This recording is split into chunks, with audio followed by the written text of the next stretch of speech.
Olha, vamos começar essa reunião, né? Marca, Entrando. armas, essa é a nada, esquina.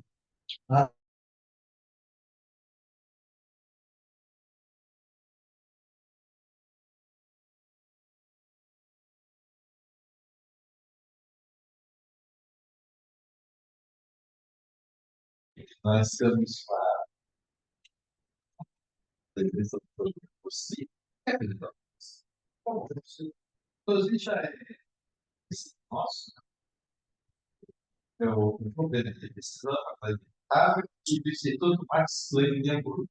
O Instituto Max Planck de Hamburgo, eu acho que você faz a instituição, pesquisa mais importante. São mais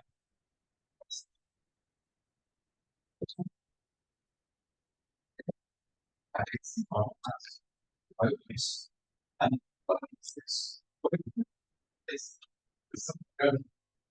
Eu sou físico, falador, obrigado por isso. Explica para mim. É Celso. Fundamental. Vai isso como o universo funciona. Mas não isso. Eu vou aqui com esse lance enormes. Mas eu renova o caráter científico. A gente vai falar para além de tendências momentâneas, numa sociedade que ultrapassa nossas vidas, nossos métodos, e que a sociedade brasileira, o Brasil possa colaborar com a base do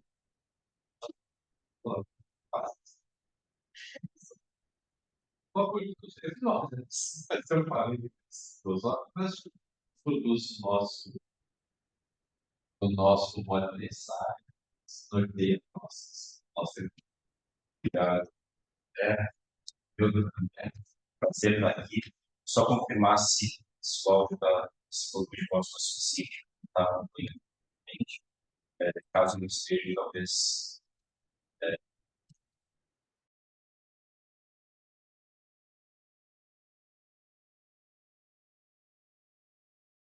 Olha, voltar a ver.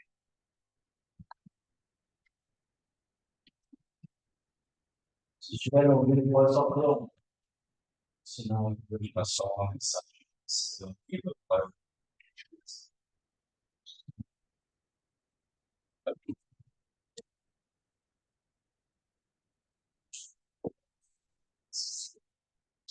Eu acho que vai vir alguém. Eu tô chamando o menino do audiovisual agora. Então, se a gente puder esperar 5 minutinhos só para colocar a minha Eu vou pausar aqui a reunião. Isso.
E agora qual é o meio? Vocês conseguem escutar agora?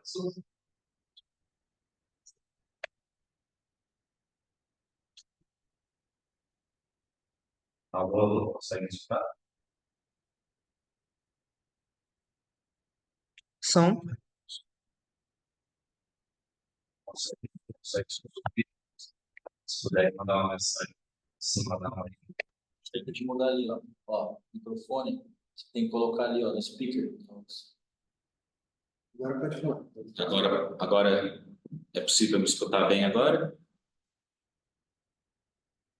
Mais uma mensagem, vamos ver ali. Sim, aparentemente melhorou bem. Bom, maravilha. Então, recomeçando, queria agradecer imensamente ao Dr. Roberto, eu, o Dr. André também aqui, a presença de todos vocês que estão acompanhando remotamente, uma alegria grande participar. Isso já é um ciclo de debate sobre o projeto de reforma do Código Civil aqui na Associação Comercial.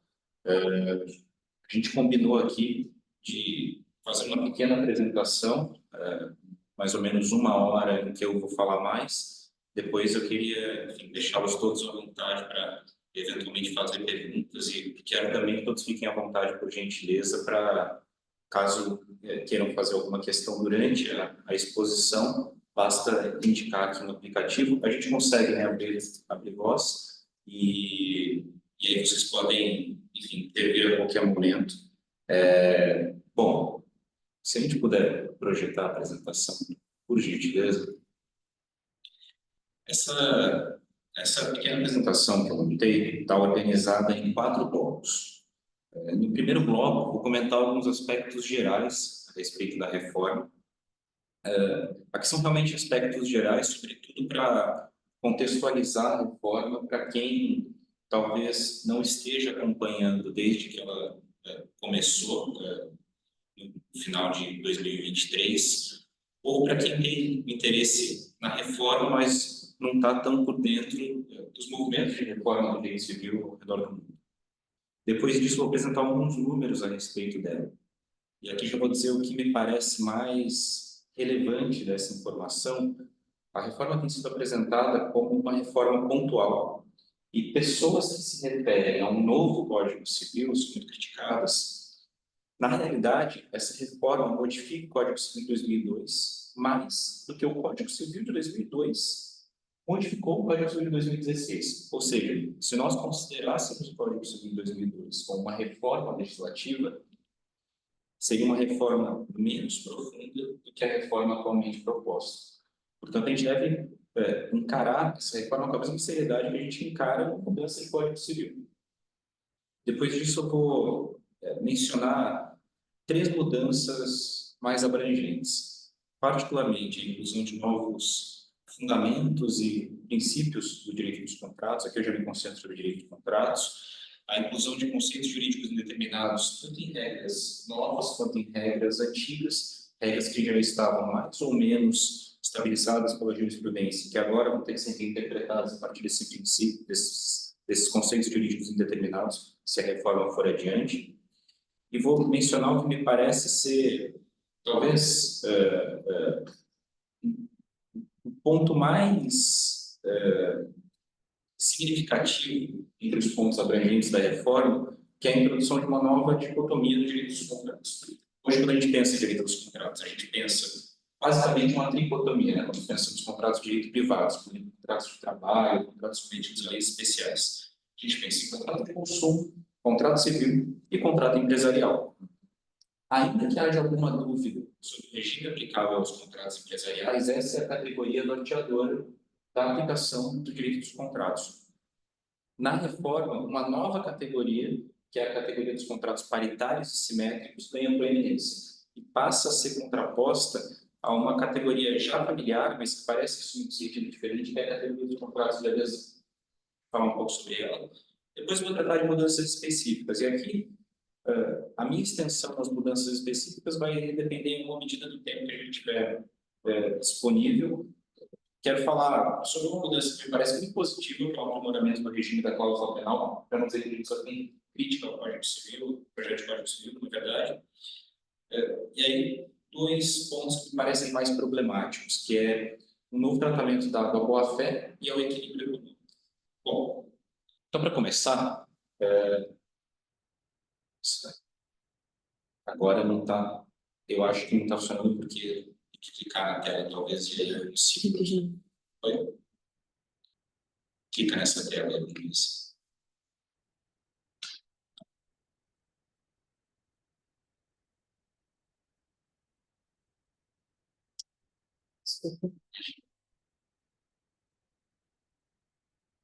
Tá uma apresentação de PDF, né?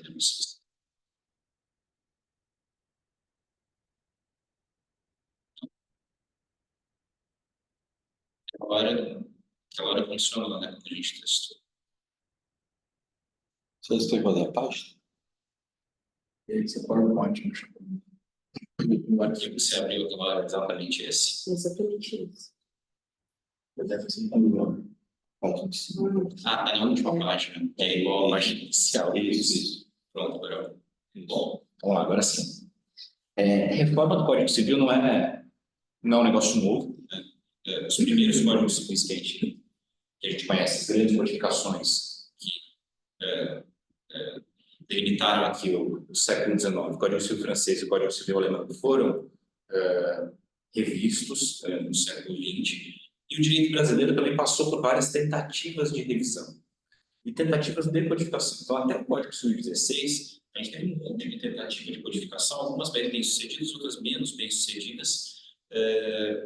Houve a tentativa mais importante, que é a do Teixeira de Freitas, que serviu de referência para todo direito privado, agora a lei que ainda serve de referência para a gente.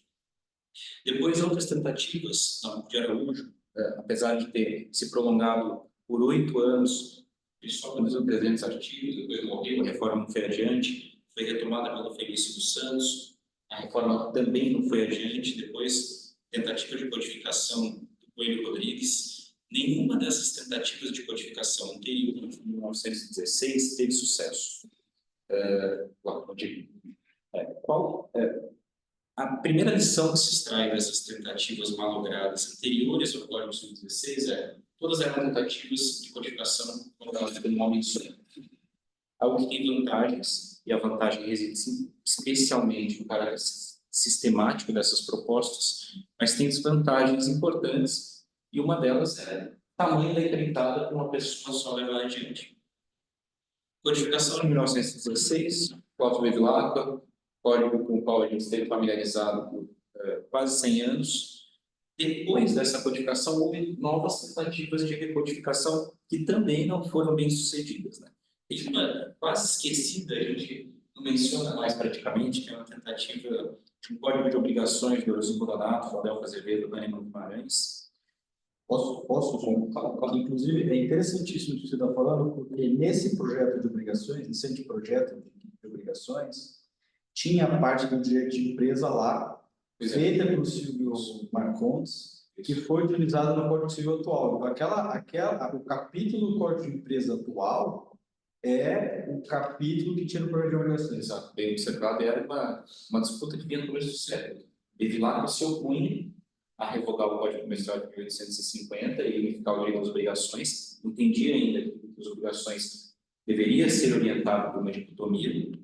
Direito das obrigações, fazendo um avanço aqui no tempo, ele é unificado no Código Civil de 2002, mas o que parece é que, no fundo, a gente nunca conviveu bem com a unificação, porque a despeito de o Código Civil de 2002 não mencionar em nenhuma regra a expressão contratos empresariais, não é uma categoria incorporada ao Código Civil de 2002, contratos empresariais. Você tem o livre direito da empresa, a disciplina de direito da empresa, mas uma distinção dos contratos empresariais não há. No entanto, a jurisprudência e a doutrina seguiram distinguindo os contratos empresariais, ou seja, aplicando o regime jurídico particular a esses contratos. Então, a gente vê, apesar da unificação legislativa, a gente ainda reconhece as particularidades dos contratos empresariais. E agora, com a reforma, a gente reafirma, seja porque a reforma introduz a expressão contratos empresariais no Código Civil, seja porque ela coloca uma outra dicotomia acima dessa, que é aquela que eu mencionei. Contratos paritários e simétricos de um lado, contratos por adesão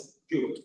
A gente vai voltar a isso. Bom, o último projeto relevante antes da oferta do projeto que iria se tornar o Código Civil de 2002 foi o projeto, na verdade, 2 anteprojetos, né, do Orlando Gomes e do Caio Mário Silva Pereira. Um projeto de obrigações do Caio Mário e restante do Código Civil a cargo do do Orlando Gomes. Esse é um projeto que tem uma importância enorme, seja porque ele serviu de referência para a interpretação do direito posto, então o Código Civil de 1916, seja porque ele foi muito aproveitado pela comissão redatora do Código Civil de 2002, que a gente anota, apesar de a gente dizer é o Código Linear, nesse caso a gente teve efetivamente uma comissão redatora, mas não uma comissão de mais de 30 juristas, como foi o caso da comissão do projeto de reforma do Código Civil. A comissão do projeto Reality é um responsável por cada livro do Código Civil. Você tem parte geral do Código Civil, Moreira Alves, direito das obrigações, Agostinho Alvim, direito das sucessões, Cláudio Couto Silva, Torquato Castro, direito de família, Cláudio Couto Silva. Então, você tinha, Pérez chamou o direito das coisas. Então, cada segmento do direito privado tinha um professor, Silvio Marcondes, o direito da empresa. Isso confere unidade sistemática à codificação. E a gente vai ver, eu acho que entendo que essa seja a principal fragilidade, para além de fragilidades pontuais, fragilidade do todo do projeto de reforma é a carência de unidade sistemática. Pode ser buscado ou a gente pode encontrar um outro caminho para isso. Bom, seguindo aqui na nossa discussão, o projeto de Código Civil ele se insere num contexto de alta densidade de inovação legislativa.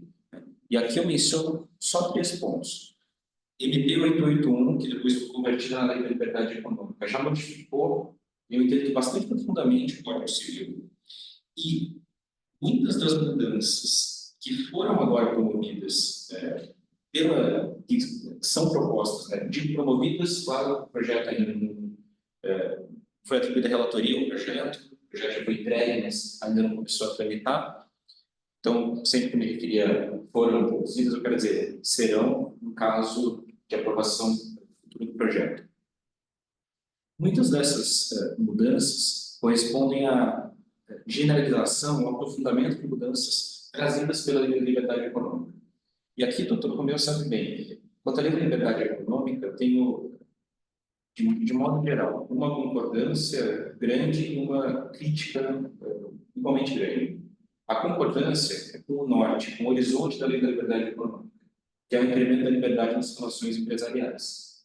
A minha discordância é com a técnica empregada, que foi uma técnica orientada, sobretudo, pela formulação de princípios.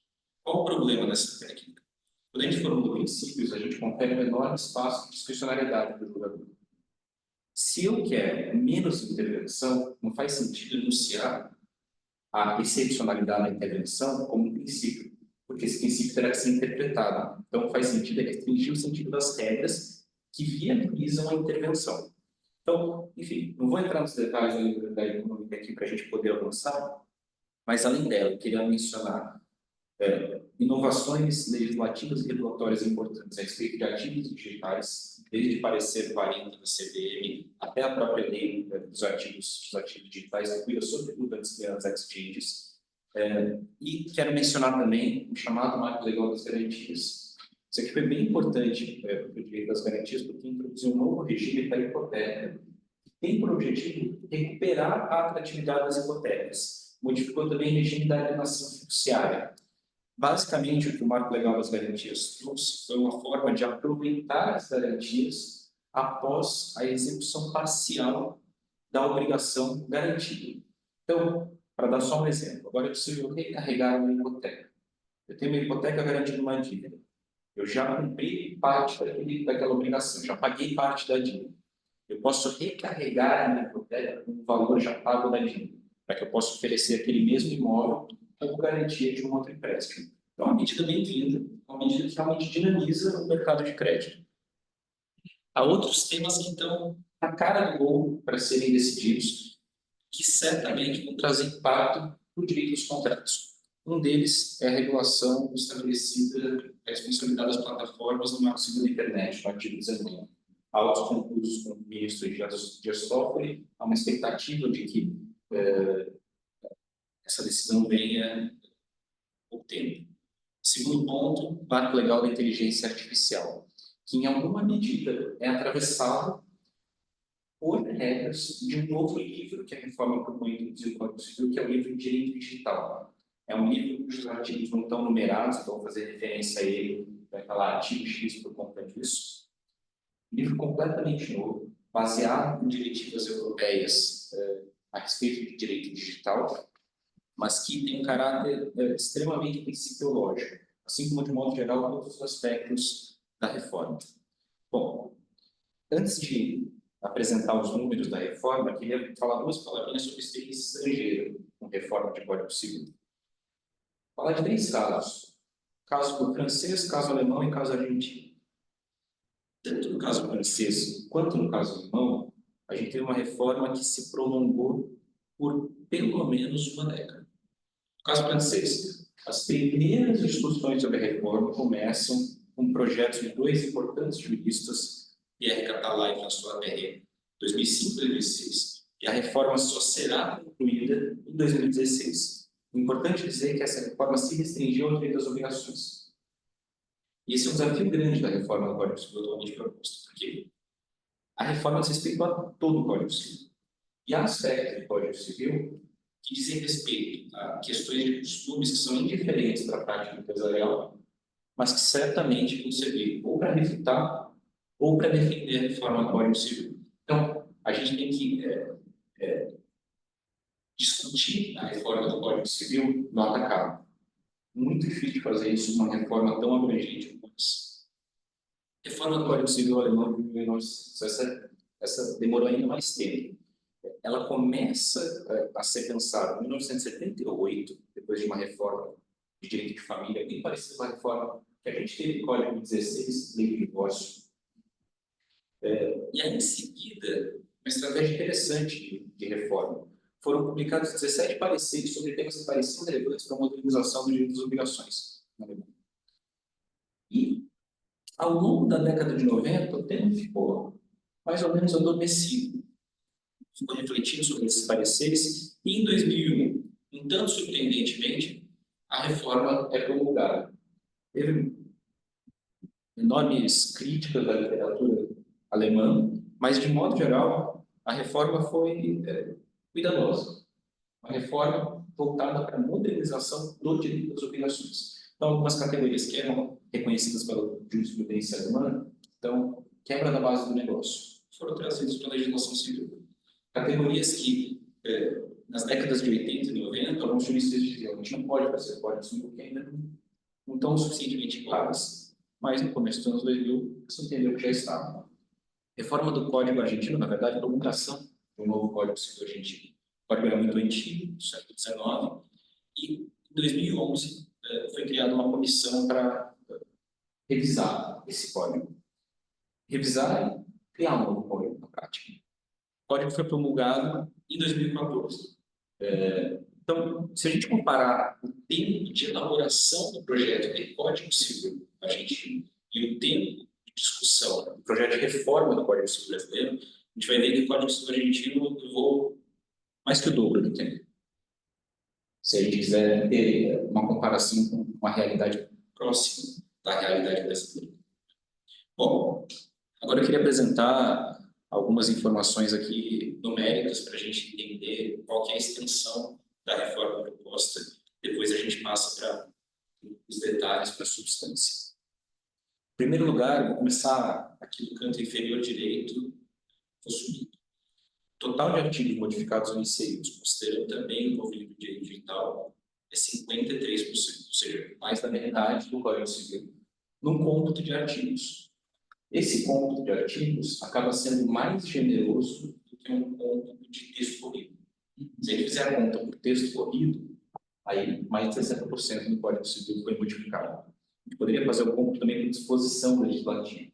Esse eu não cheguei a fazer, é possível, mas, enfim, tenho segurança em dizer que o número não vai se afastar significativamente desse número apresentado. Há uma impressão de que apenas o direito de família sofreu modificações profundas. E, de fato, se a gente observar os dados sobre modificação do livro de direito de família, a gente vai ver que mais de 100% do livro de direito de família foi modificado. O que significa isso? Além de modificar quase todas as regras, inserir novas regras. Então, eu tenho mais de 100% de mudança no caso de direito de família. Agora, isso não impacta tão significativamente os outros livros, porque se a gente notar, o percentual de mudança na parte geral do livro de obrigações, da empresa, família de sucessões, a gente vai ver que em torno de 50%. Então, família não puxa tanto assim nosso percentual de modificação. Nem o livro de direito digital para esse fim. Eu desdobrei o percentual de mudança aqui dentro do livro de direitos e obrigações, que é aquele que trata especificamente dos contratos e que é o que nos interessa mais de perto. Regras sobre as obrigações em geral foram modificadas em proporção de 31%. Essas modificações em particular, até o artigo 420, me parecem, de modo geral, positivas. São modificações voltadas, no mais das vezes, para aperfeiçoar o texto do Código Civil. A gente pode discordar do aperfeiçoamento do texto e dizer, o estilo da redação do Código Civil está pior agora, mas isso não tem grande consequência prática. As mudanças que me parecem bastante sensíveis e para as quais a gente tem que dedicar bastante tempo são as mudanças nos contratos em geral, artigos 421 e 480. É aqui que eu acho que há realmente uma profunda transformação dos contratos e o índice de mudança acho que confirma isso, 70% de mudança. Contratos em espécie, algumas mudanças, atos unilaterais, título de crédito, quase nada, responsabilidade civil, mudança completa. Regime de responsabilidade civil hoje é um regime minimalista, passa a ser um regime maximalista. O projeto de reforma do Código Civil. Não vou tratar de responsabilidade civil aqui, esse é um tema que certamente vai ser examinado nos próximos passos desse ciclo, mas tem um impacto gigantesco sobre a atividade empresarial. Então, é um tema para a gente colocar na pauta e a gente tem que ter bastante atenção. Preferências, privilégios obrigatórios e mudança. Bom, o que esse quadro diz para a gente, o que a gente extrai dele? Não são poucas mudanças. Eu comecei a desdobrar aqui na planilha também o número de revogações, não são tão numerosas. Revogações, mais das vezes, não chegam a 10. Então, o grosso das mudanças vem de alterações e inserções. Essas inserções do projeto de reforma acabam sendo todas identificadas como A, B, C, letras. Uma delas, muito significativa, não vou discutir aqui detalhadamente, mas vou mencionar os momentos, é a mudança trazida, as inserções trazidas no regime estabelecido a partir do artigo 421. Então, a gente tem 421, A, B, C, D, E, F. Não é força de expressão, realmente essa quantidade de letras. Um regime bastante detalhado de aplicação de função social, boa-fé, o que, de novo, me parece bastante problemático, porque a gente não tem clareza a respeito da aplicação desses conceitos. Se a gente voltar no tempo e pensar como é que a função social do contrato foi aplicada, durante 10 anos, teve enorme cinema a respeito dela. A gente não sabia qual seria o conteúdo da função social do contrato. Bom, vamos passar para o que me parecem as alterações gerais. Em primeiro lugar, introdução de novos fundamentos e princípios. Em alguns casos, essa introdução me parece muito mais programática do que prática. Exemplo, artigo 421-F. Os contratos empresariais aplicam-se os princípios que estão descritos no 966A desse código no que couber.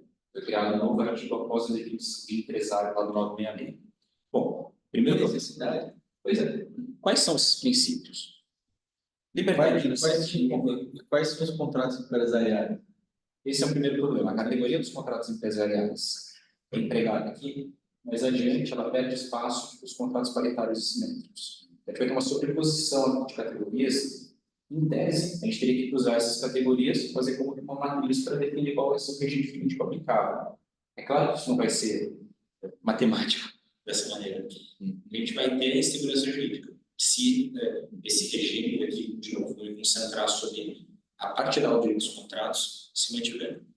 Quais são os princípios? Liberdade de iniciativa, de organização, autonomia privada, autonomia patrimonial, limitação de responsabilidade, força obrigatória, ou seja, princípios cuja generalidade impede que nós tenhamos alguma clareza sobre o seu significado prático.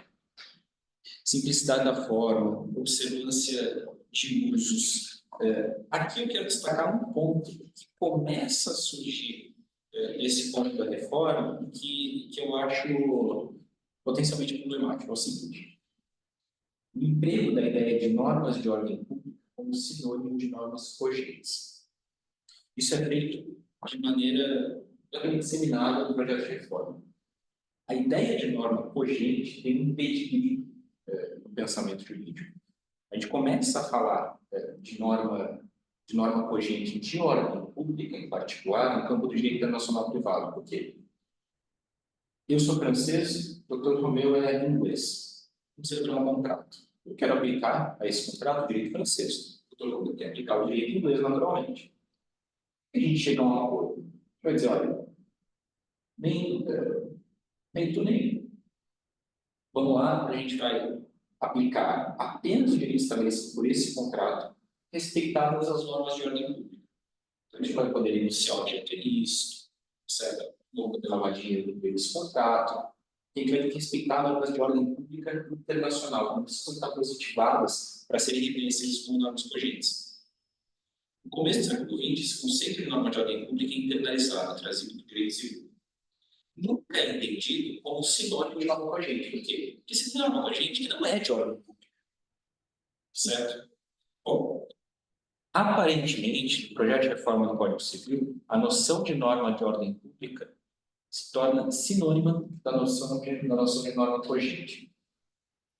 Isso é um problema, porque a atribuição de caráter de norma de ordem pública é atribuído por uma série de princípios cujo conteúdo não é definido de antemão pelo código.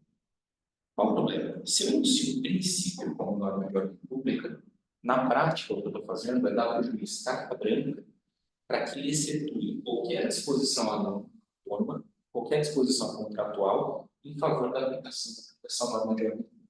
Isso é altamente sensível, a gente vai ver alguns exemplos disso. Aqui está só o primeiro enunciado. Ainda no campo dos novos fundamentos e princípios, artigo 422-A, outra vez se vale da norma de ordem pública, agora qualificando o princípio da boa-fé. Bom, havia confiança, probidade e boa-fé, confiança, probidade e boa-fé com princípios de ordem pública, cuja violação gera inadimplemento contratual. Bom, aqui tem a porção de todas. Em primeiro lugar, não havia entendimento, não havia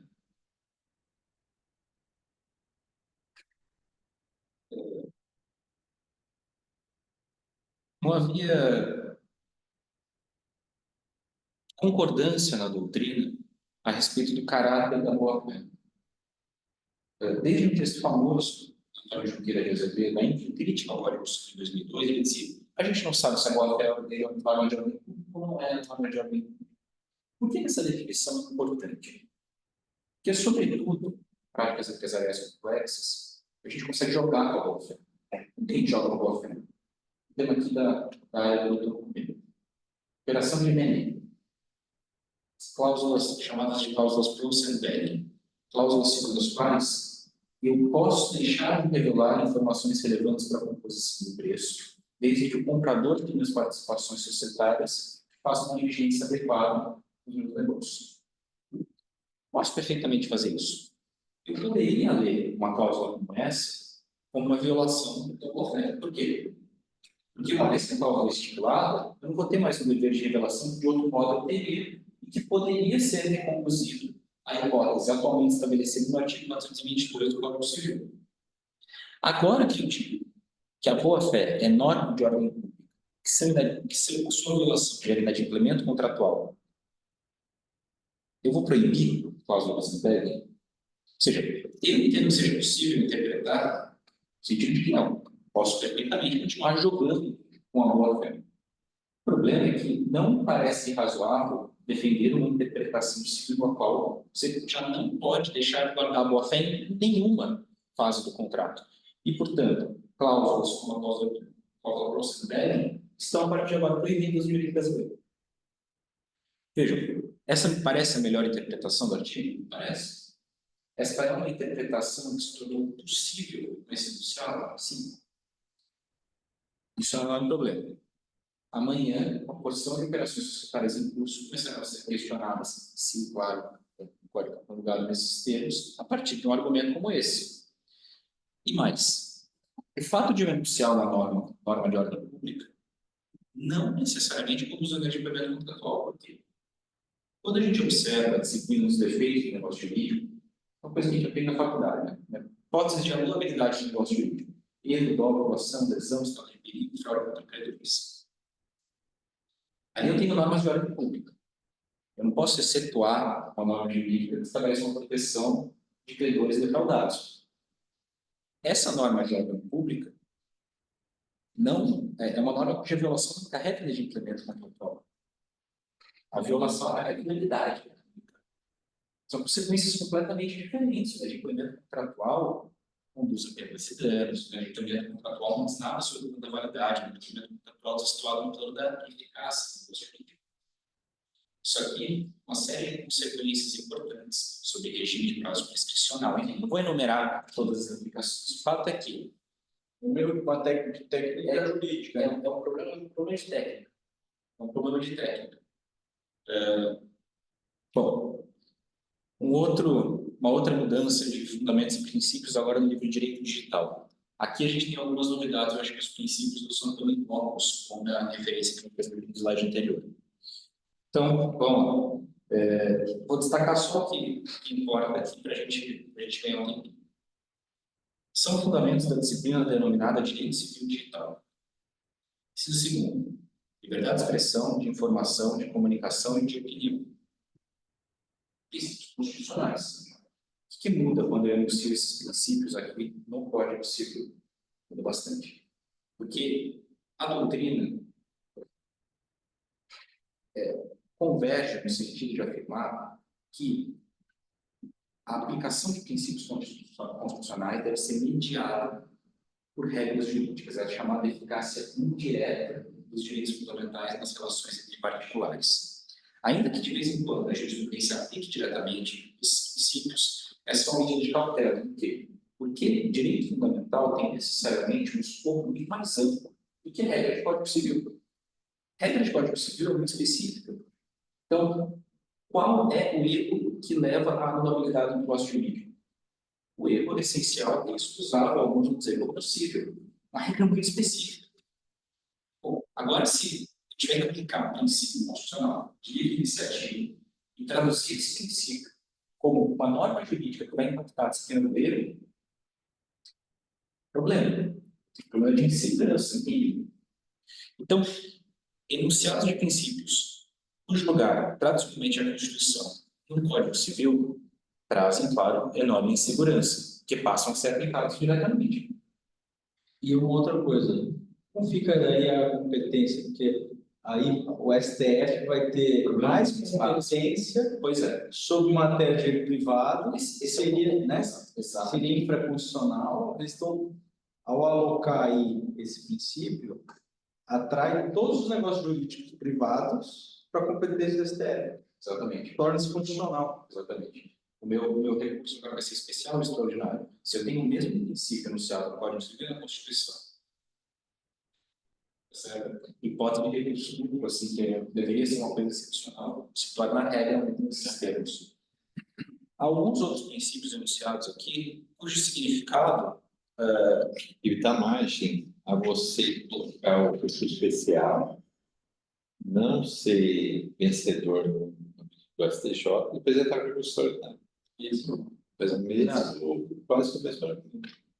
Agora, se ele está enunciado no Código Civil, significa que tem um conteúdo diferente do conteúdo da Constituição. Deveríamos entender bem uma regra básica. Eu digo que sim. Eu acho que sim. Não é correspondente, portanto, isso é legitimar Isso. mais que isso. Então, mas aí é interessante, a gente vai ter uma liberdade de expressão constitucional e uma liberdade de expressão infraconstitucional. E deve ter conteúdo diferente. Sendo que a liberdade de expressão é única. Não sei. Essa é uma conclusão que você chegou. Eu já penso que pode ser não ser. Acho que Eu sei, eu tenho uma dificuldade tremenda nisso, né? Eu estou falando assim, sim, é única, talvez. Não é certeza. é possível justificar esse tipo de justificação, dizendo isso aqui já, esse tipo de enunciado, esses textos, estão presentes também em diretivas da Comunidade Europeia. Mas tem uma diferença importante. As diretivas da Comunidade Europeia assumem caráter constitucional e devem ser penalizadas. Exatamente, então totalmente diferente. Né? E tem uma questão aqui também, o artigo X, ele é X porque está naquele livro digital, é isso, né? Então, esses princípios estariam adstritos Ao direito Ao direito digital. nesse contexto do Código Civil. Sim. Agora, E esse mesmo princípio, no outro contexto, talvez de família, estou exagerando, tá? Então, mas veja que Aí interessante. seria inconstitucional. Mas veja que interessante. Está no âmbito do direito digital, ok. É. Mas no âmbito do direito digital existem contratos celebrados no âmbito do direito digital. Sim, Então, assim, olha que miscelânea. Olha que miscelânea. Eu vou ter princípios de direito digital aplicados aos contratos digitais isso. e regras de contratos também aplicadas. Então, assim, de alguma forma você vai ter Sim, o âmbito do direito digital não é totalmente claro. Se eu troco um e-mail para assinar um contrato, eu vou aplicar o princípio do direito digital. a questão do digital é que eu penso assim, defendendo aí, sei lá, ou refletindo algo. O direito digital, ele não tem passado. A gente consegue quase não ter passado, né? Sim, historicamente. A gente consegue projetar um futuro bem certo, não sei exatamente o que é digital, o âmbito digital para frente. Pode ter surpresa. De repente, eu acho que no futuro eu vou ter exatamente muito mais coisas no âmbito digital do que eu tenho hoje. Então, mas digital é o meio, né? É o Esse é o meio. grande problema. Porque você, por mais que você esteja num âmbito digital, Ele é meio. as regras todas já existem. Você vai celebrar um contrato, já existe regra para o contrato. Entendeu o que eu quero dizer? Isso. Você pratica uma infração, um ato ilícito, já tem regra para o Código Civil para ato ilícito. Você pratica um crime, já tem regra para crime. Então, assim, na verdade, o digital é meio. Ele deixou de ser físico e passou a ser digital, mas, entendeu? É só uma adaptação das normas para aplicação no outro meio. Em termos, né? Porque você vai ter coisas digitais, talvez no futuro, é isso que eu estou, que não seja necessariamente meio. Você pode ter situações, por exemplo, de criação digital, dentro do próprio meio digital. Inteligência artificial, ou obras de arte digital, ou produção artística, ou dublagem digital, entendeu? Que ele extrapola um pouco esse meio e já passa para ser uma máquina de produção. Você tem uma máquina mecânica só que é digital. Meio, imagina assim, papel. O seu papel para o meio digital, jornal para o meio digital, uma carta para o e-mail. Mas eu tenho que pensar que no futuro, a tendência é criar realidades digitais. Não, sim, mas aí vai depender do que a gente quer proteger. Porque, por exemplo, se eu quero proteger a criação, eu já tenho a regra de direito autoral, de propriedade intelectual. Entendeu? Então, assim, vai depender muito do que eu quero proteger, e aí o ajuste precisa ser feito nessas regras. Entende? Quer dizer, não sei se um regime jurídico distinto, e aí você que leu vai poder dizer melhor para a gente, se um regime jurídico distinto para isso faz sentido. Né? O que eu quero dizer é o seguinte, como eu não sei exatamente o que vai ser no futuro, agora eu só posso fazer uma legislação principiológica. Mas veja que interessante. Tudo bem, pode ser. Mas veja só, a gente quer, no âmbito do direito digital, vamos criar regras principiológicas pensando no futuro do direito digital. E aí a gente coloca princípios constitucionais. Entendeu? Isso. E vão ser toda necessidade é vão ser dados de forma diferente do princípio constitucional. Eu penso que não vai se repetir o princípio constitucional. Só que é um princípio constitucional maior. Não, se vai ter somente a mesma coisa.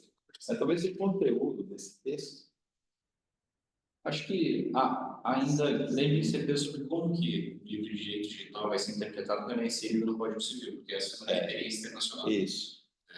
Se ele é inserido no Código Civil, em princípio, eu entendo que esse livro deve ser delimitado pelo seu conteúdo. Ou seja, se o Código Civil tem o livro Direito das Coisas e Direito dos Contratos, eu entendo que a disciplina aplicável à enfiteuse é diferente da disciplina aplicável ao contrato incomodato. Tem regras distintas. Com a inserção do livro de Direito Digital, uma dúvida, eu tenho essa dúvida, se ele vai ter um caráter equivalente ao da parte geral. Ou seja, vai ser um livro que cujas normas se aplicarão a todo o Código Civil. Ou se vai ser um livro com caráter parecido com o livro de direito da empresa. Ou seja, eu vou aplicar só a prática empresarial essas regras. Então, isso vai ser algo que será definido. Pelos termos das regras, eu tenho a impressão de que a vocação desse livro, pelo menos a intenção desse livro, é ter caráter geral. Então, no fundo, o que a gente tem é uma nova parte geral aplicável ao direito digital. Mas é uma nova parte geral com caráter bem diferente da parte geral que a gente tem agora. Por quê?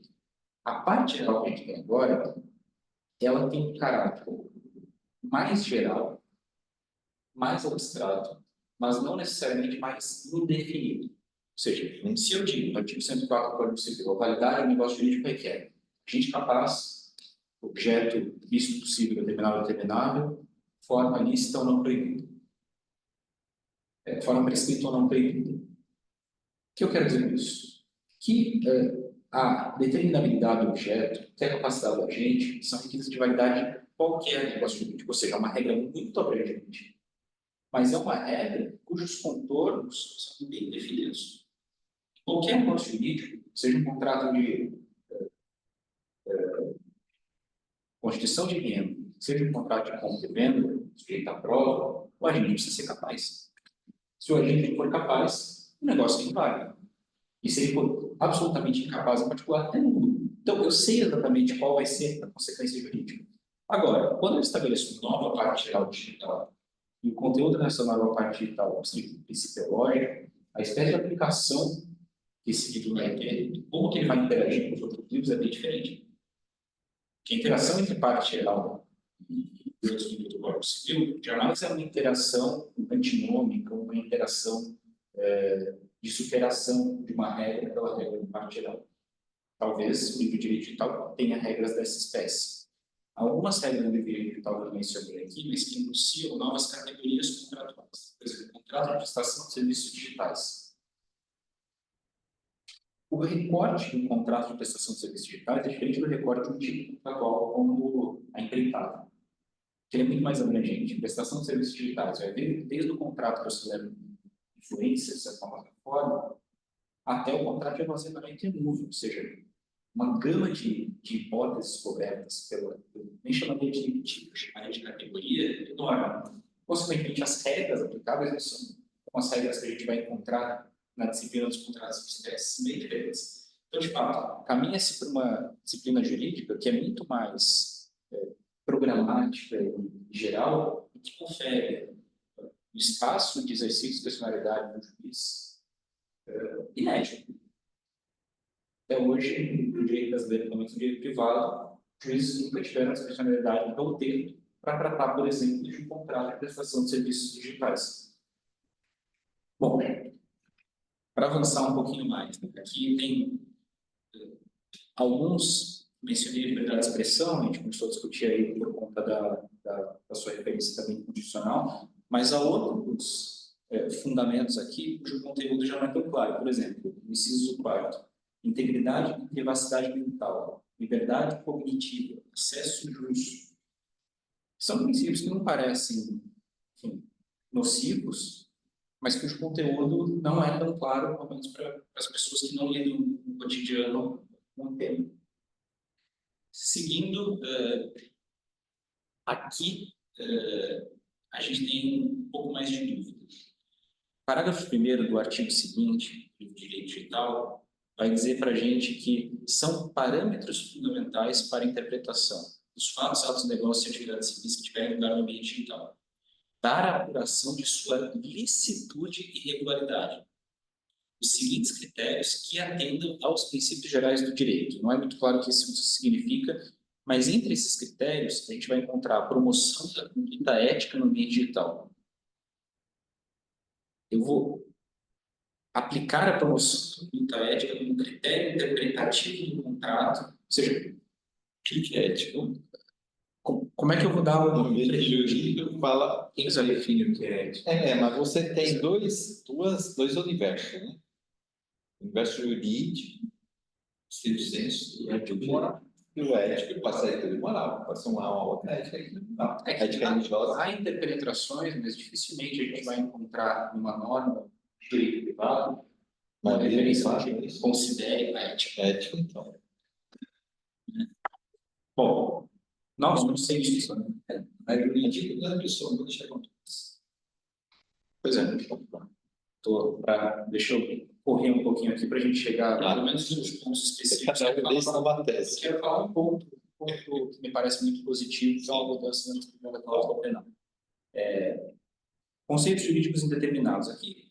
Tá. Em alguns artigos que são familiares, como 317 e 488, eu vou adiantar um pouco aqui, porque vou saltar o que eu diria no final aqui da apresentação.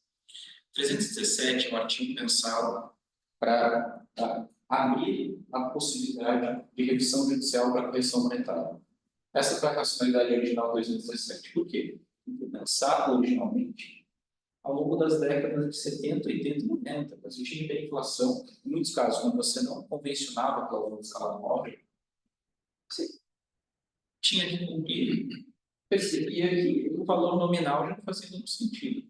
Por isso que o 317 está no contexto do 315, do 316, 315 se refere ao princípio do nominalismo. Agora, o 317 se torna um artigo geral de revisão contratual, cujo âmbito de aplicação se sobrepõe ao âmbito de aplicação do 438, que é a hipótese da chamada onerosidade excessiva superveniente, que no Brasil tem requisitos bem definidos. Você precisa ter extrema vantagem por uma parte, que o prejuízo também se tende dispensar, e eu acho que faz bem nesse sentido. Você também precisa de excessiva onerosidade, você precisa de circunstâncias imprevisíveis. Né? Então, o 478 não elimina esses requisitos bastante estritos, mas ele é em boa medida encoberto pelo 317. E essas mudanças são todas baseadas na introdução de novos conceitos jurídicos indeterminados, circunstâncias objetivas que serviram de fundamento para a constituição da obrigação. Não é uma expressão que tem tradução no direito civil brasileiro. Ou seja, você perguntar para o civilista o que é uma circunstância objetiva que serviu de fundamento para a constituição da obrigação. O civilista não vai responder mais pronto. Ele vai dizer, isso aqui é motivo que foi expresso como razão determinante. Se tiver nas representations do warrants do SPA, eu vou considerar circunstância objetiva, e se não tiver, eu não vou considerar circunstância objetiva. Então, percebo, uma série de dúvidas. Talvez a gente consiga responder, mas a gente vai responder essas questões a um custo alto, que é o custo em segurança jurídica. Que até onde isso vai, né? Porque isso pode estar interno ao contrato, essas considerantes iniciais. Sim, sim. Pode ser da propaganda ou um anúncio que alguém fez. Ou, percebe que eu começo a me distanciar muito do objeto do contrato para poder falar que isso era requisito objetivo, né? É um novo modo de pensar direitos contratos. Veja,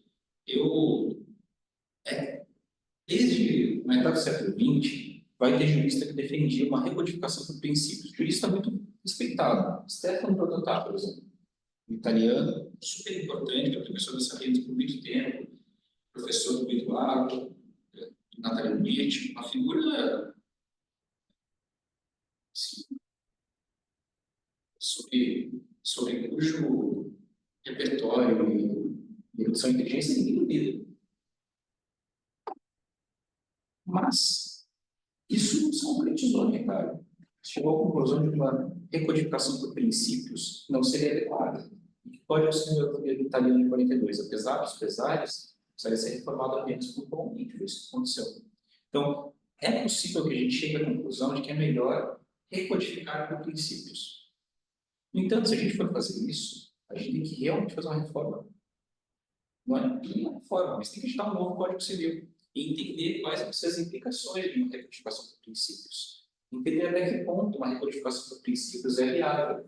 A gente vai ter que pensar se não faz sentido reorganizar a disciplina, por exemplo, dos remédios contratuais, não deixar o 317 na parte de pagamento, 478 na parte de resolução contratual.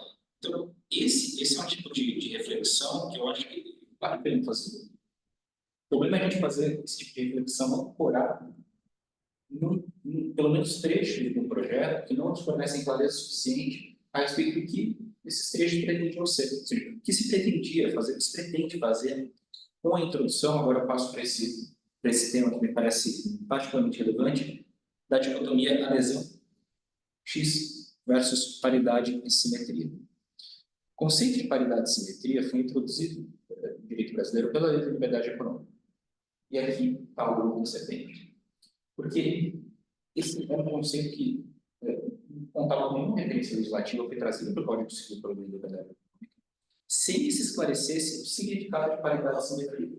Então, na literatura internacional, eu tenho discussão, sobretudo na teoria do direito, sobre o que significa paridade. Paridade é uma relação comparativa que não envolve nem igualdade, nem desigualdade normativamente relevante. Então, eu digo, essas partes não são iguais, mas são paritárias e, portanto, podem ser tratadas igualmente.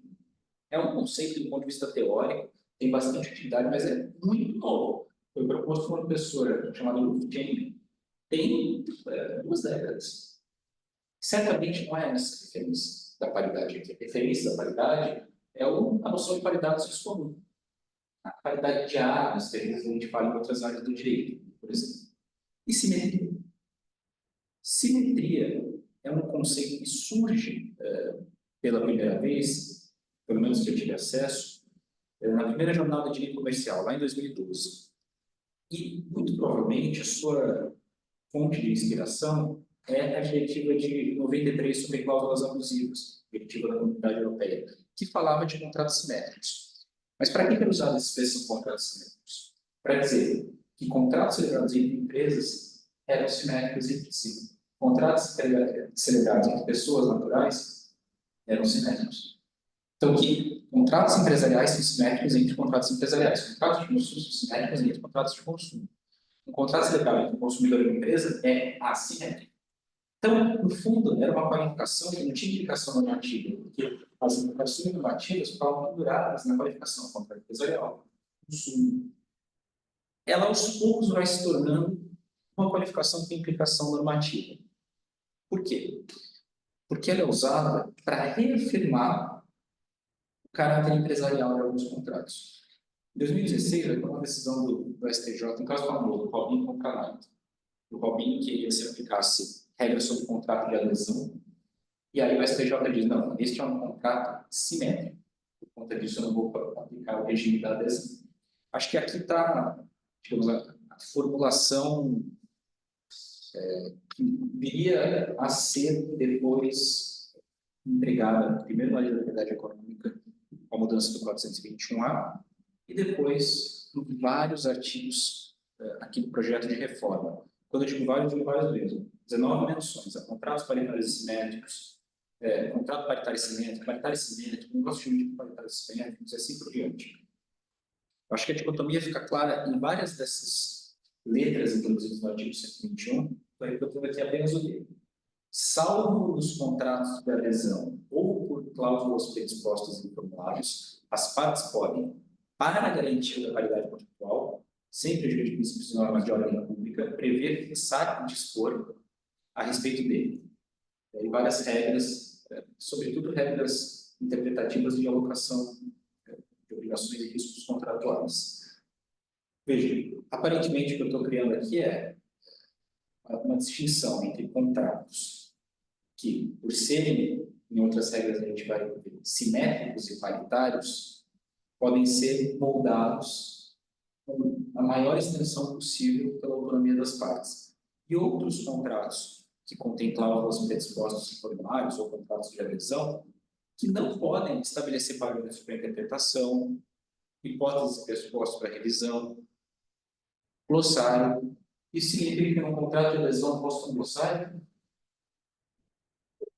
eu tenho que interpretar o contrato de adesão dando um novo significado para determinado conceito que está definido no contrato. né? Então, uma orientação. e tem mais uma não, mas tem mais uma questão aqui que é a seguinte: é perfeitamente possível que um contrato empresarial seja celebrado no Brasil. Sem dúvida, perfeitamente possível. Vou contratar um maestro. Vou negociar os termos do maestro? Não, estamos aqui, ó. Né? Esses são os nossos termos. Isso vai ser um contrato que não pode ser interpretado pelo seu glossário. Não, contrato de seguro tem Contrato de seguro. Não, agora, a maioria dos contratos, aqui em parênteses, um contrato de seguro. Há mudanças muito profundas na disciplina do contrato de seguro. No entanto, há um projeto de lei bem encaminhado, já discutido há anos, pronto para ser aprovado. Então, a minha leitura é que as mudanças na disciplina do contrato de seguro podem ser ignoradas, porque ainda que a reforma vá adiante, ela vai ser coberta por uma realização nova, por um projeto de lei de seguros sim, mais refletido, muito mais cuidadoso. Né? Então, não estou nem fazendo referência ao contrato de seguro aqui por conta disso.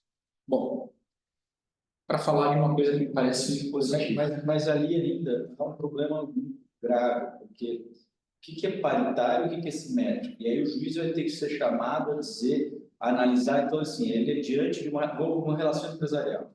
Né? Duas empresas, uma empresa pequena e uma empresa grande. Isso. O juiz, o fato de uma empresa ser pequena e uma empresa ser grande, mas para ele já é assimétrico. Só que a gente sabe na prática que existem situações que não necessariamente o tamanho da empresa vai caracterizar assimetria ou simetria.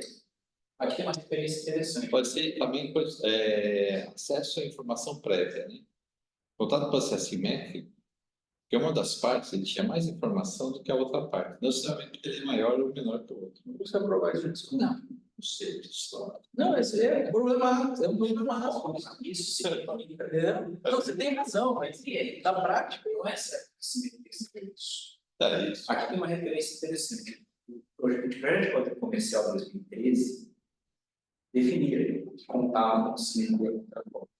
Dizia que relações que envolvessem independência econômica eram assimétricas. Esse era o entendimento consistente com a literatura internacional sobre esse assunto, que o aluno de dependência econômica é uma figura de difícil qualificação, porque o aluno de dependência econômica surge no direito de trust, mas você não sanciona por autoridade administrativa de trust abuso de dependência econômica. Por quê? Basicamente por falta de braço.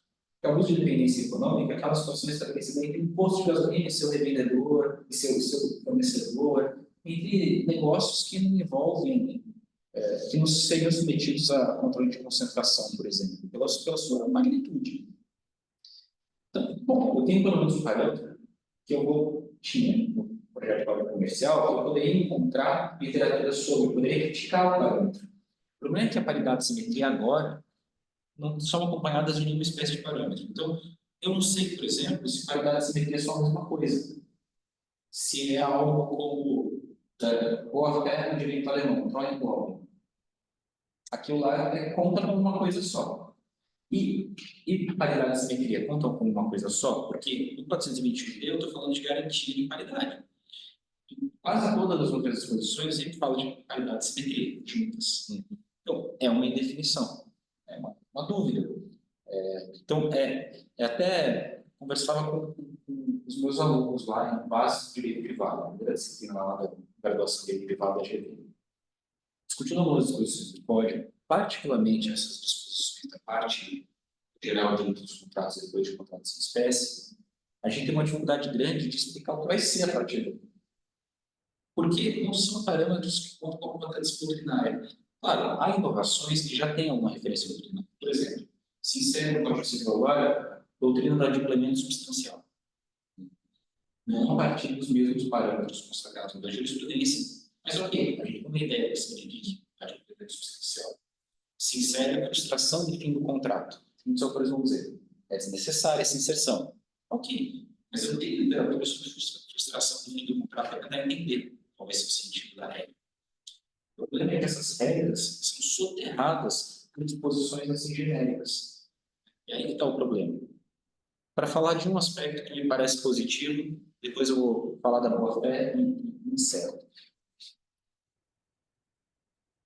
A disciplina da cláusula penal no Brasil se tornou em alguma medida letra morta. Por quê? 413 estabelece a hipótese de redução imputativa da cláusula penal. Mas essa redução imputativa da cláusula penal, para além das críticas que a gente poderia fazer, a introdução de um juízo de equidade no Código Civil, ela deve ser baseada em duas hipóteses: cumprimento parcial da obrigação principal ou manifesto excesso da pena. Só qual que é o problema? Em muitos casos, a gente estabelece para contratos empresariais penas elevadas porque aquilo entrou na nossa conta. E esse pode ser um fator, um facilitador do ingresso de novos agentes no mercado. Por quê? Você vai contratar com um novo fornecedor. Nunca contratou com esse sujeito. Ele está oferecendo um preço 20% mais baixo do que o fornecedor que você sempre contratou. Qual a estratégia desse fornecedor para ser contratado? Admitir uma cláusula penal de arrebentar, porque ele fala, olha, se porventura eu descumprir a obrigação, eu preciso pensar uma pena bem alta, porque eu quero que você entenda o tamanho do meu compromisso em cumprir a obrigação. É o exemplo do bolo de noiva, certo? Você vai contratar um bolo para o seu casamento. Você estabelece uma cláusula penal que, é claro, vai exceder o valor daquela prestação. Por quê? Porque se porventura o bolo não for entregue, eu não consigo no mesmo dia sair ao mercado e comprar um bolo novo. Certo? Então, faz sentido ter uma cláusula penal elevada, e a cláusula penal elevada é um fator de promoção da concorrência. Certo? Isso na literatura de ponta sobre aplicação de penas contratuais está estabelecido. A despeito disso, quem tem experiência com arbitragem, pessoas empresariais sabe disso, redução imputativa de cláusula penal tinha se tornado regra geral. Qualquer cláusula penal, ainda que não tivesse, ainda que a obrigação a que ela diz respeito não tivesse sido cumprida em parte, ou que não fosse manifestamente excessiva, no sentido de ser completamente desconectada do problema contratual, essas cláusulas penais eram reduzidas arbitrariamente. Isso é um problema, porque a gente faz as contas no momento da contratação. Estabelece uma cláusula penal para descumprimento da obrigação principal ou, como era mais comum, para alguma obrigação acessória. Uma substituição de garantia. Sociedade alta em garantia sua, vendedor, e o comprador vai ter que substituir por garantias pessoais minhas. E vai haver uma pena caso não substitua. Por quê? Porque se essas garantias forem discutidas, você, vendedor, já não é titular, já não controla a sociedade, vai ter que arcar com o seu patrimônio. Então, é claro que eu tenho que estabelecer uma pena elevada para a substituição dessa garantia. A despeito disso, consistentemente, os tribunais judiciários arbitrais reduziram o valor da cláusula penal. Então, está aí uma hipótese de intervenção devida.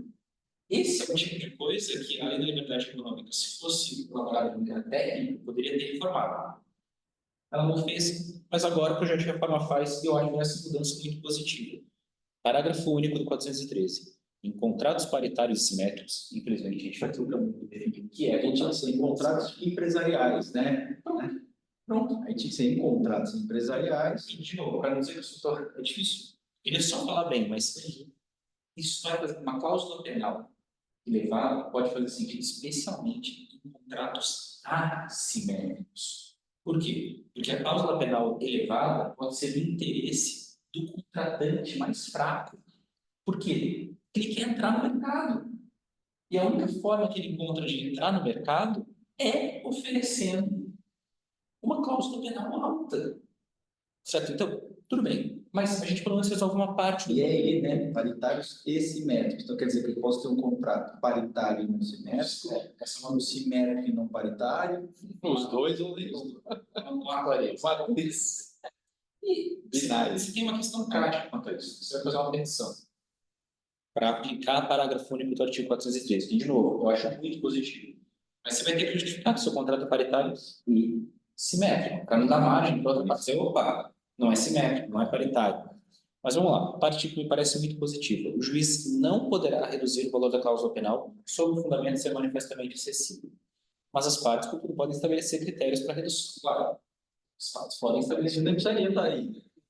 Mas essa é uma disposição que parece positiva pelo fato de a redução ter se tornado como que uma cláusula geral. Eu não preciso de nenhuma hipótese específica para reduzir o montante da cláusula penal.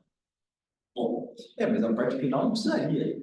Só precisaria dizer que o juiz não poderá reduzir o valor da cláusula penal sob fundamento de ser manifestamente esse ponto. Porque as partes podem, em qualquer momento, tanto estabelecer a cláusula como estabelecer critérios para redução, porque isso daí você tem que estabelecer, inclusive, antes. exato. Você tem que estabelecer quando você está convencionando o contrato. Verdade? Você não vai convencionar a redução posterior. A cláusula de redução integra a cláusula. A cláusula final de um todo, se hipótese de redução, ela integra essa cláusula. Teria que ser disposta lá na largada. Eu tenho que ver só não está aí. Você concorda lá? Assim, com isso já vou encerrar minha apresentação. Eu vou saltar aqui uma longa discussão que eu faria sobre revisão contratual. Acho que, vejam que aqui a gente só discutiu direitos dos contratos, tem mais direitos às obrigações, e especificamente parte geral de direitos dos contratos, e dentro de direitos às obrigações, com alguma referência à parte geral, alguma referência à parte dos contratos em espécie. Sobre este fragmento do Código Civil, que é um desenho estudado, tem muitas críticas, eu acho que ele é muito problemático. Eu acho que a gente vai precisar fazer uma reforma sobre a reforma, se quiser salvar o texto da reforma.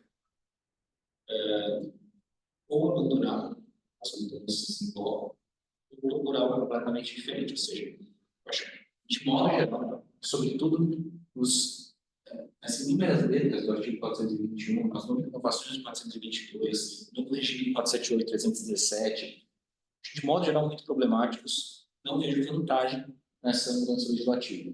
Que não significa que a reforma não tenha pontos importantes e bem-vindos, mesmo nesse aspecto. Falei da cláusula penal, eu acho uma mudança muito bem-vinda, e aí não é culpa do legislador, é culpa dos juízes e árbitros, que reduziram equitativamente quando não deveriam reduzir equitativamente a cláusula penal. Mas o legislador, os membros da comissão foram sensíveis a isso. Agora, para além, eu acho que de aspectos que me parecem positivos, a disciplina de direito de família, algumas modificações de parte geral, direito das coisas, tem modificações importantes, bem-vindas.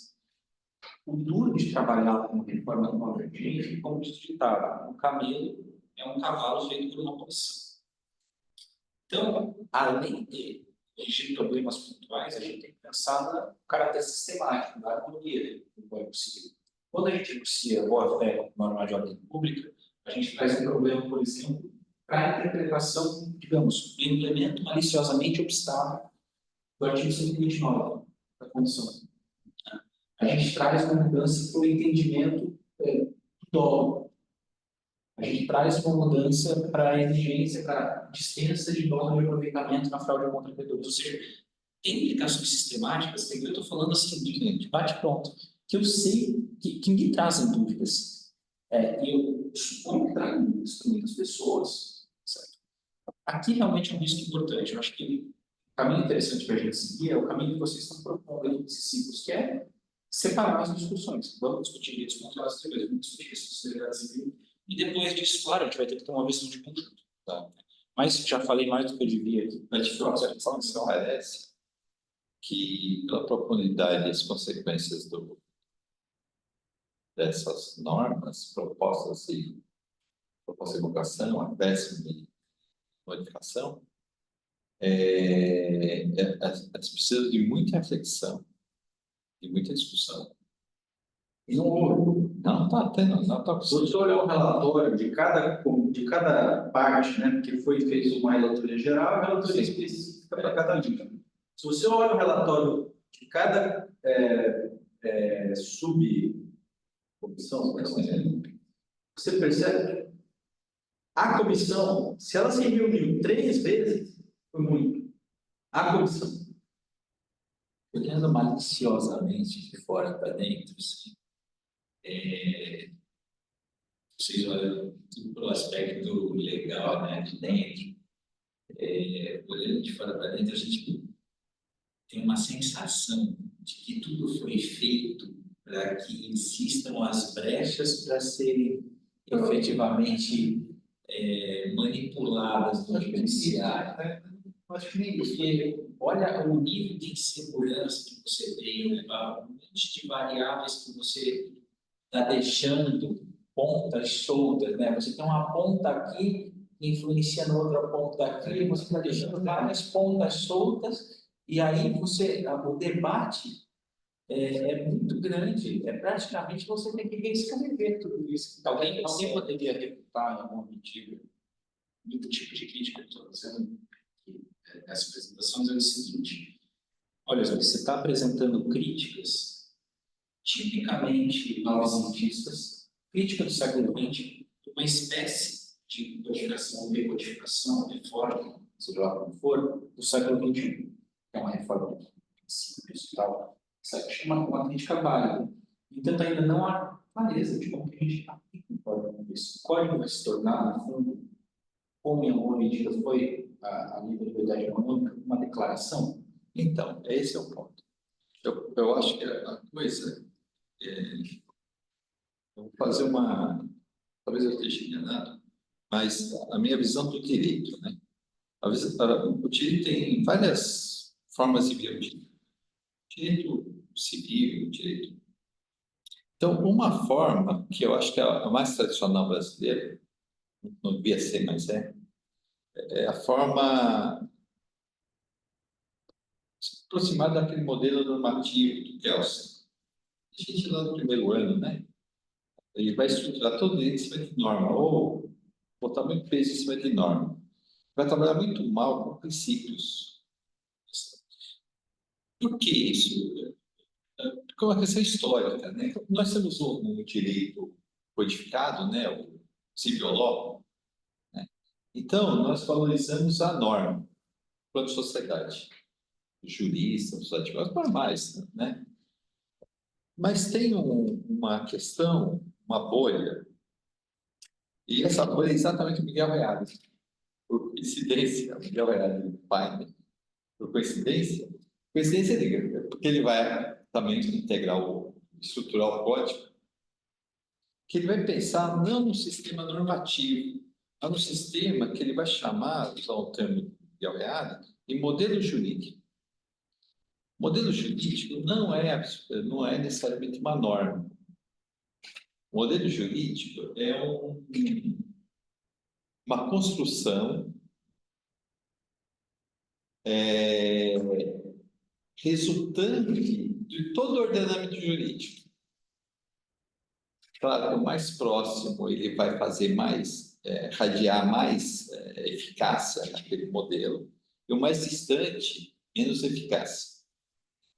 Um sistema como esse, ele me parece ser mais adequado quando nós temos uma situação muito próxima do common law, onde o juiz vai ser o último intérprete, né? O árbitro, o juiz, o julgador, vai ser o último intérprete do direito. Mas, para isso, eu preciso, de alguma forma, tornar a decisão vinculante.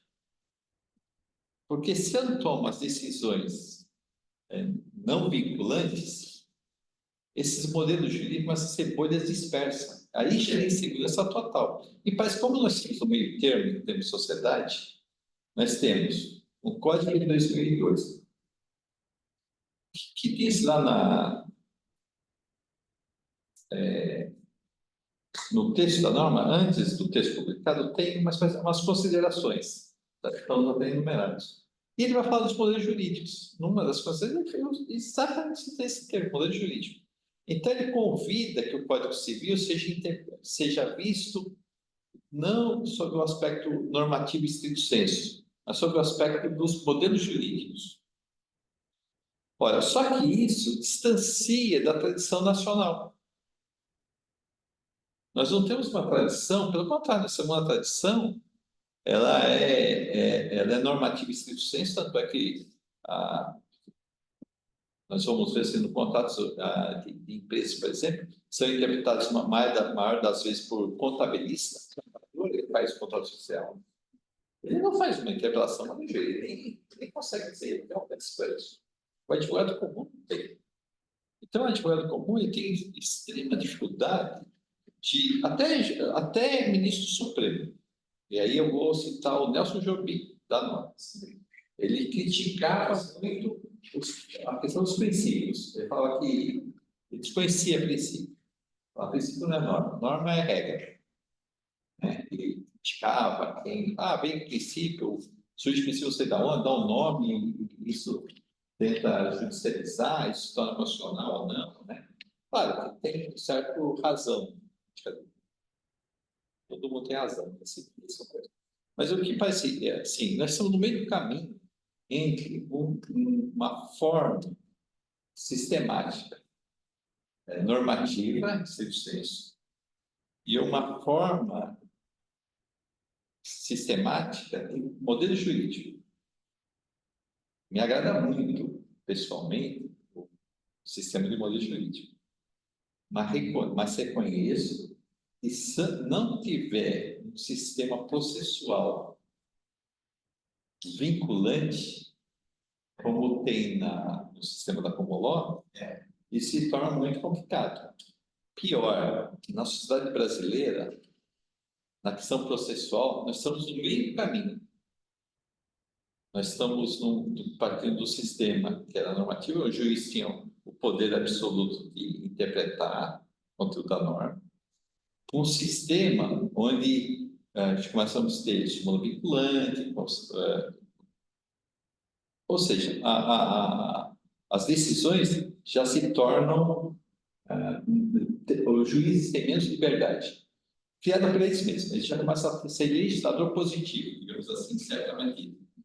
É muito próximo ao sistema inglês, americano, sueco, né? Onde o juiz é legislador positivo. Ele vincula decisões dele para o futuro.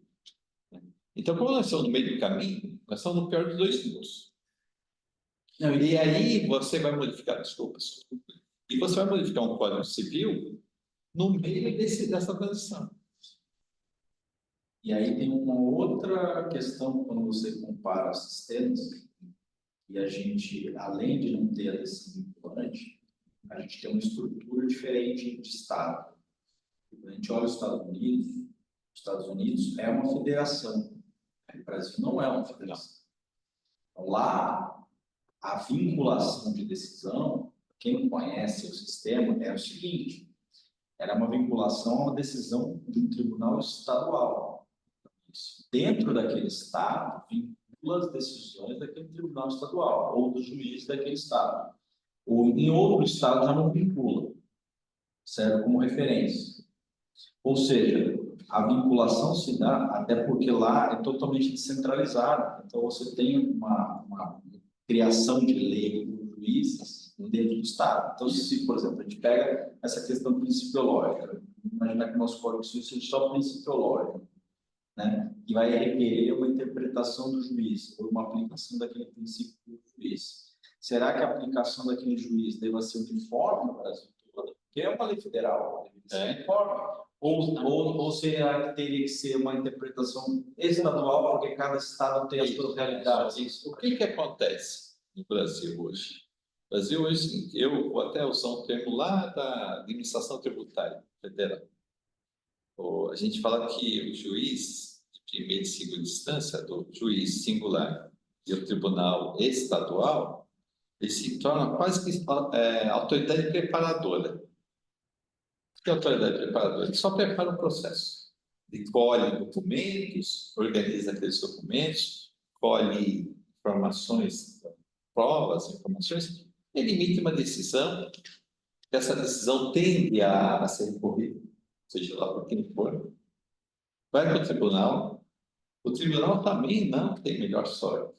Então, as coisas são decididas, as coisas importantes, ou quase tudo, acaba sendo decidido ou no STJ ou no Supremo Tribunal Federal, que acabam decidindo, e aí as decisões dele de alguma forma são vinculantes, no Brasil inteiro. Sim. Né? Então, a gente tem sempre a tendência que hoje quem está fazendo uma petição inicial, com alguma responsabilidade, já faz a petição inicial pretextando, pensando, isso que é só falar em Brasil. Seja no STJ, ou no TST, se for questão trabalhista, ou no Supremo. Gera muita instabilidade. Você quer ver um exemplo de instabilidade? Que tira dos juízes poder de decisão. Eles só decidem cautelarmente. Só decisões cautelares. É o cumprimento cedente, mas é o cumprimento cedente, olha lá, sobe também como STJ. Então, nós temos hoje um Estado, um sistema de organização do Estado que é artificial, realmente nós não somos uma federação, de fato. Nós somos no meio de caminho, nós somos um Estado unitário e uma federação. Estamos algo...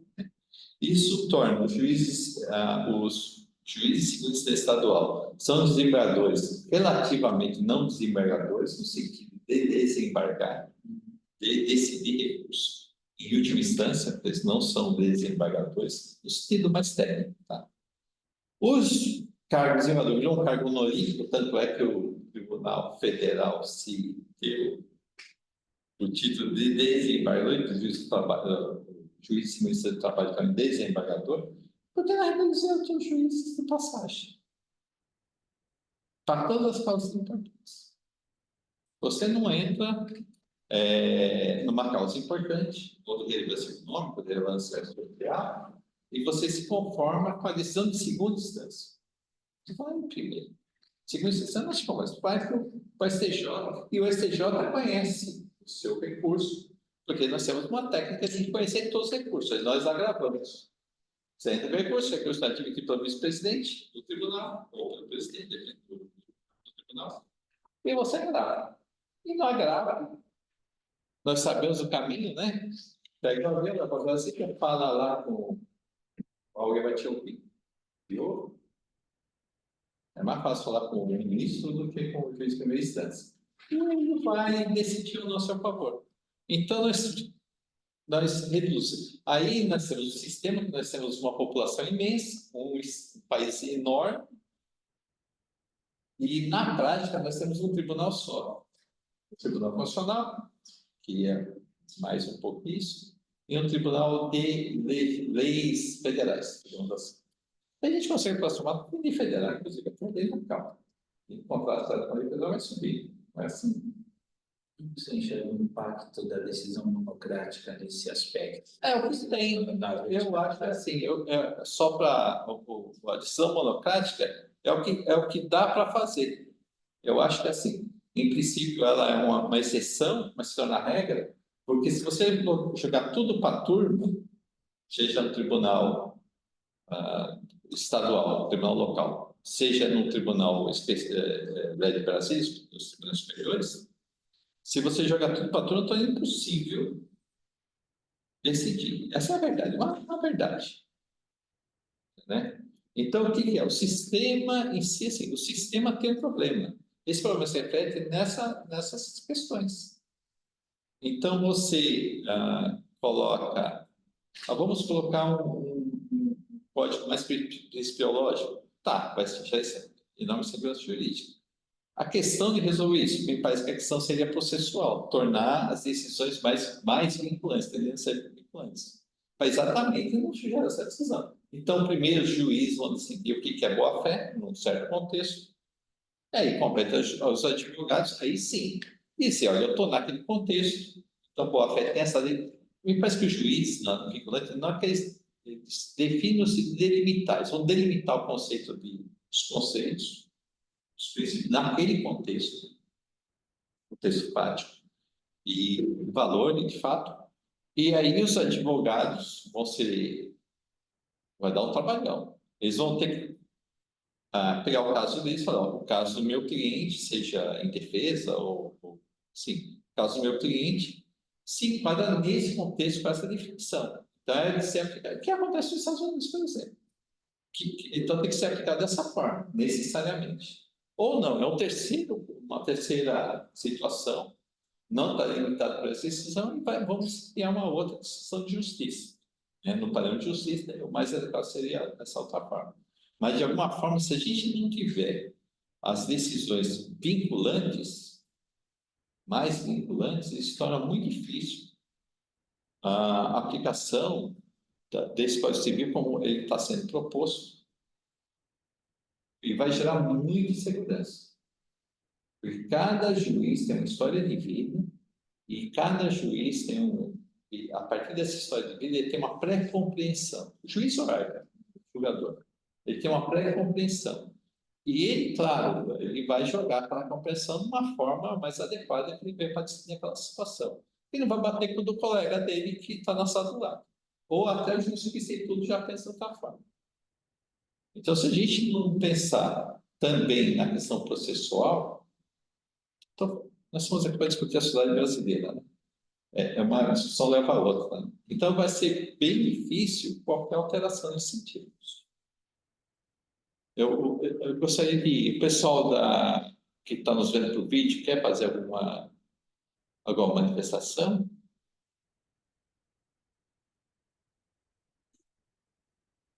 Pode, ou façam.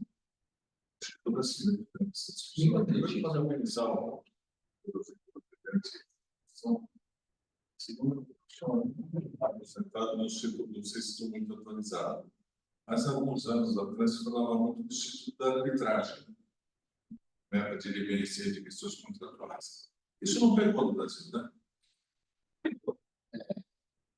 Acho que a arbitragem, pelo fato de no Brasil ter sido estabelecido com juízos sigilosos, a gente não fica sabendo. Então, não existe propriamente uma jurisprudência arbitral.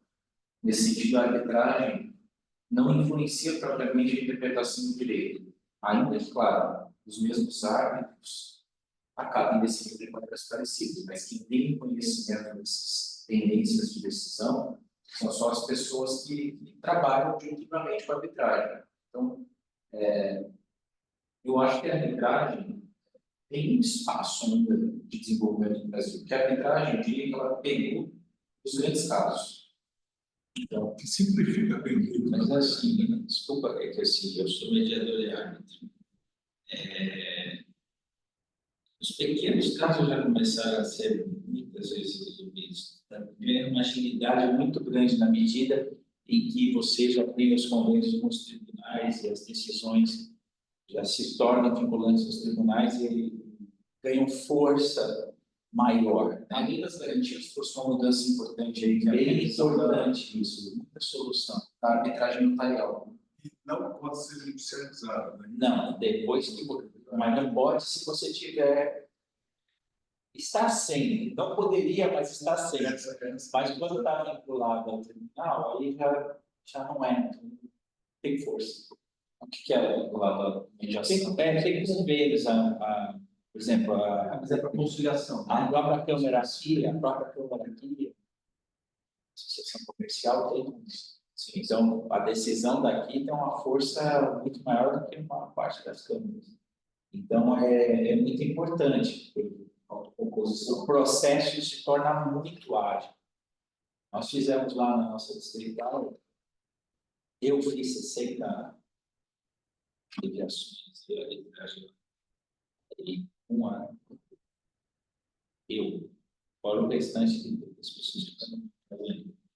E coisas que se fosse para o tribunal, e se fosse para o convencional, ia demorar. Mas seja interessante, então, coisas mais cotidianas, né? Você resolve muito bem assim. Agora, você fala causas mais complexas, o que a gente tem visto na arbitragem é que a arbitragem supostamente deveria ser séria e ela não tem sido. Então, tem arbitragem, por exemplo, eu sou árbitro. Tem uma arbitragem que eu sou árbitro lá de 2016, não foi ainda. Então, estamos há 8 anos com a arbitragem ainda. Eu tive um caso pessoal de 1 ano e 4 meses. Então, assim, além de tudo, ela é confidencial. Então, de certa forma, as decisões que são tomadas ali não projetam para outros casos. Isso não há uma compreensão de como se decide, né? Então, há uma série de questionamentos sobre se há necessidade, né? Há um projeto de lei, inclusive, para direito societário, em que se busca, agora não lembro se é para a companhia aberta ou se é para todos os casos, mas talvez seja só para a companhia aberta, em que as arbitragens envolvendo matéria societária de companhia aberta teriam que ser pública e não sigilosa. Faz todo sentido, né? Assim, então, no Brasil, eu entendo o sigilo, quando o sigilo arbitral você convencer os empresários de que a arbitragem era o meio adequado. Até porque a forma de composição. Mas eu acho que assim, tá? Eu acho que o sigilo ele pode ser uma opção. Ou seja, as partes podem concordar. Eu acho que tem que ser livre para assim, as partes podem concordar em que essa matéria a gente quer que seja confidencial, porque tem aqui, sei lá, vai ter um segredo industrial que está discutindo, né? Então, assim, em certos casos faz sentido. Agora, como regra, né, geral, ou seja, toda arbitragem é sigilosa, talvez não seja o melhor sistema de juízo sobre conflito empresarial não sigiloso funciona. Existindo no governo. Assim como o sistema de publicação quase que restrita dos contratos, como é exigido pela SEC americana, também existe. Então, assim, há alternativas institucionais. Mas nunca se pega, quando você redige, tanto no foro de eleição, nunca se pega, peguei poucas vezes na vida, foro de eleição, uma corte arbitral. Tem custo elevado. É, A arbitragem, em muitos casos, não faz sentido contra o custo. Né? Aí você vai, somente nas grandes câmaras, as câmaras, mas você tem as teorias automáticas. A câmara da mídia propicia É um valor baixo. Não sei se esse custo chega para porque hoje o aumento aí das taxas. não, mas eu acho que é bastante. Na ação comercial tem uma pena de custo baixo. Isso. Sim, bem baixo. Tem. Eu, nos meus contratos que eu faço para os meus clientes, eu faço causa de mediação e arbitragem em preto, ou seja, indica essa câmara da ação comercial. Os valores são bem A minha praticados. empresa também Muito mais barato do que o judiciário. O judiciário está impraticável no estado de São Paulo, o judiciário estadual. Esse ano o aumento de Isso, percentual, sempre. né, que é um pouco, né? Isso, muito alto.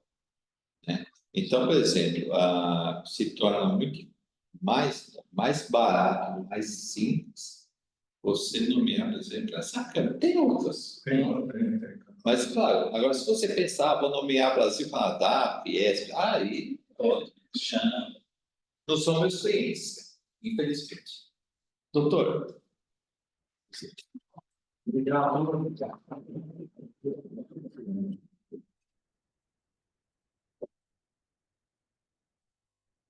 Agradecer também a audiência aí que nos assistiu. tá? Agradecer a informação, a lembrança, o agradecimento nosso pela referência. Concordo.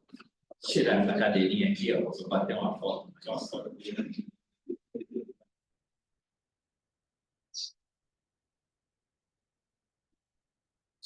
Eu sou o melhor fotógrafo de bandeira, mas essa cadeirinha aqui, ó, essa cadeirinha aqui fica parecendo. Importante é que tem esses modelos bonitos aqui, só as menos, né? Pronto. Obrigado. E muito obrigado, obrigado pelo espaço. Obrigado a você pela apresentação aí, obrigado também, doutor André. Falso. Muito obrigado. E que eu acho que não se esgola nessa, né? Porque são tantos temas, pela sua pesquisa inicial, foi muito interessante. Daquela análise percentual de alteração, dá uma visão boa para a gente trabalhar, inclusive, em outros temas. Eu acho contratos em espécie, talvez eu tenha que trabalhar responsabilidade civil, porque o responsabilidade civil o índice de alteração é brutal, não sei se é.